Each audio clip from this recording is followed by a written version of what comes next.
Okay, PvP Super Friends starting up north this time around, and yes, a pretty classic setup once again. Every single time they play an Abbey, they play like this 3 MX50s, an IS3, and of course Ice Water with T69, so pretty much standard considering the team. The MX50 is probably gonna just take position to the West Road, as a matter of fact, whereas their opponents, like Anubis Empire here with a much more varied kind of tank selection. They also have a T69 pretty much with Vigor 9, but it's more their heavy tank setup that is the opposite pretty much. They only have like 150-100 as a sniper, and their 3 other tanks are just like heavy bulliers pretty much. Yep, exactly. So definitely more armored tanks coming out on Anubis' side. And if it does come to a close quarter combat situation, definitely a slight advantage will have to go to Anubis Empire. Yeah, exactly. However, judging by the way both these teams like to engage, it's most likely going to start off as a long-range engagement, and then once that first tank goes down, then both teams are really going to try and outmaneuver the enemy team and really try and surround them or come from different angles that the enemy's not expecting. Yes, indeed. And right now, Anubis Empire, as we can see it on screen, committing virtually all their forces to the West Road. They just left pretty much Calentini on that ridge, pretty much as a sniper, just in case, like, just in case PvP decides to push like towards the Abbey, but they haven't. As a matter of fact, they have spotted each other now already. So, like you said, it's going to be a long-range engagement to the West Road as well. So, basically, it's a pretty classic kind of confrontation, like we've seen so many times, especially during the open season on that West Road. Yeah, definitely that. Oh, Robin takes some damage right there. He has to be careful not to take war, or else it will signal a push of coming out from Anubis. Anubis Empire, they're not afraid to push. You know, like some other teams, they that might be. When Anubis Empire deals enough damage to your team, you can expect him to push, just exactly what PvP would do. And right now, both teams trading T1s. Robin took care of Atsuoga, while Dustin Ulpong was taken out by Calentini and his MX50. So yeah, we're just down 1 T1 each on both sides. And well, really PvP pushing hard right now. As a matter of fact, they're really rolling in. Yeah, definitely. PvP are more south than Anubis are north. Yeah, so, exactly. So, right. Yeah, Anubis they have no vision on any members of PvP right now, but they're gonna be in for a nasty surprise once PvP turn this corner. Well, exactly. But if PvP turn this corner just as the way that they are right now, they will be the ones like getting a nasty surprise as well. I mean, right now, as a matter of fact, Anubis members decide to slightly retreat. I'm not sure that's a good idea, because as soon as PvP makes this makes it out of this pass unscathed, it's going to give them the advantage. Actually. Yeah, so, yeah, definitely. Because Anubis, right now, Anubis Empire have their forces split. Exactly. And the forces over to the more western side of the map, they're not going to be able to support those other two, that T69 and the AMX50, exactly, as fast as they want to. Indeed. I mean, obviously, like PvP is not aware of the fact. Okay, they have been spotted now, but yeah, PvP really does have to watch out. You've got Robin here trying to provide like some cover fire from afar with his MX50, but he hasn't dealt any damage whatsoever so far, except taking out Batsuga, of course. Yeah.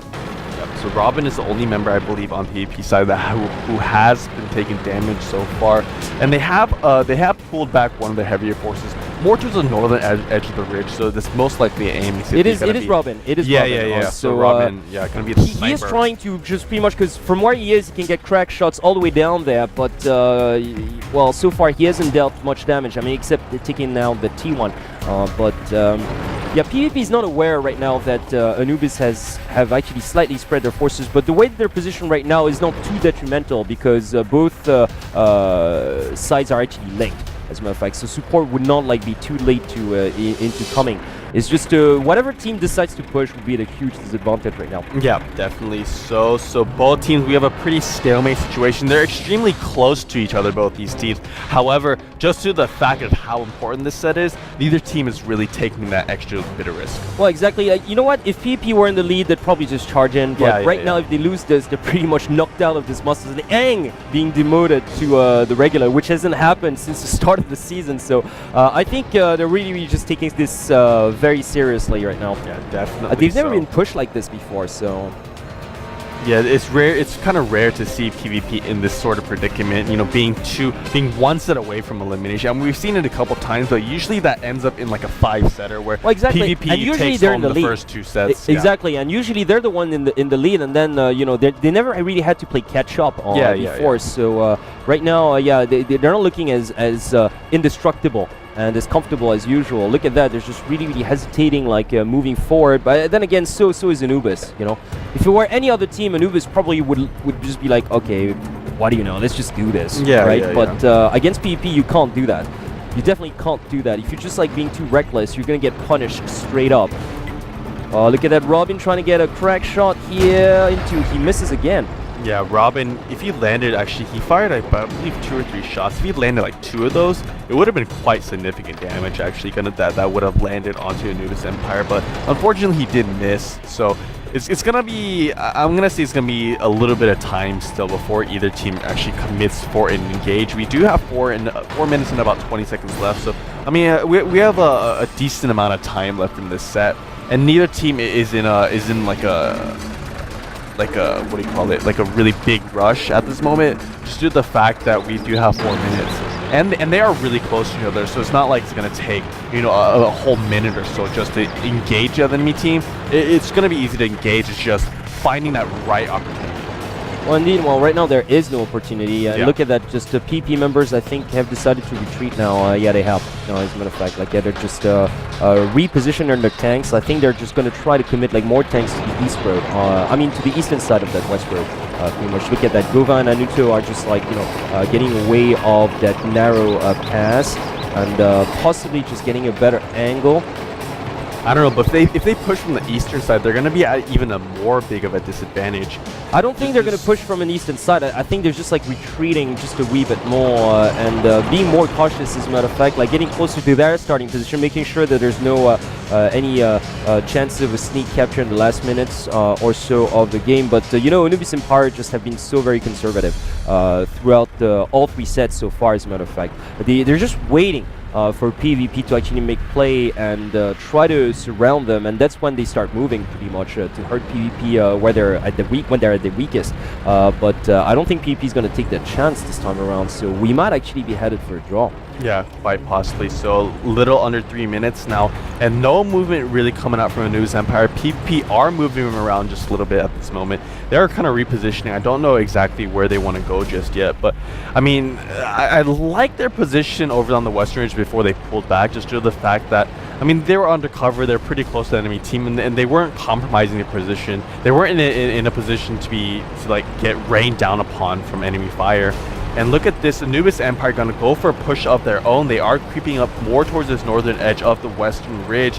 Yeah, Gun and Rose leading the troops right now, but no PvP members are actually over there. Well, exactly. They have retreated all the way up north, I believe, to get a better defensive setup.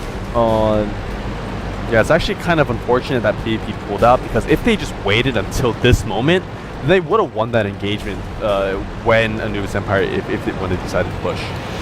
Possibly, but yeah, I think just both teams being like way too cautious, as a matter of fact. Like, you know, Gun and Rose and Zelda Dog and Gunner, pretty much they can't even afford to charge in, pretty much, because they've only got like 3 tanks. You know, let's not forget the Calantini and Vigor Knight that have been left at the southern ridge, pretty much. So it's only 3 tanks progressing up north, and there's only like that much they can do with just 3 tanks on the west road. So yeah, I don't even see them like pushing even further. They just secured that intersection area pretty much, and they're just going to be happy to just sit there. Yeah, look at that. You're taking a look at PvP point of perspective now, and they have pulled back way up north right now. They're not even close to Anubis Empire at this point. Yes, indeed. I mean, like, and you know what? I kind of understand where they're coming from, though. I mean, because if they lose this, they're knocked out. So, I mean, fair and square. I mean, they're the ones always making plays. So, you know, for a change, hey, Anubis, come and get us. You know, you want this win, then just come here, pretty much, and try to make play for a change. I do understand where they're coming from, because right now, I mean, you know, they pretty much pushed so hard in the first like part of this first set. It was an open invitation for Anubis to actually engage them, a risk that Anubis did not want to take despite leading in this match pretty much. So really both teams well, playing rather passively, but I can't really blame PP for doing what they did pretty much. I mean, they really did try to create an engagement that would be kind of not fair on their enemies, but at least just offer them the option of just you know, getting into a battle. But Anubis refused to take it pretty much. So yeah, I really don't blame PP for just doing what they did, because pushing further down south would have been suicide. Yeah. So it will be a draw, and we will have to replay this set. Yes, indeed. Yes, the timer has run out, and now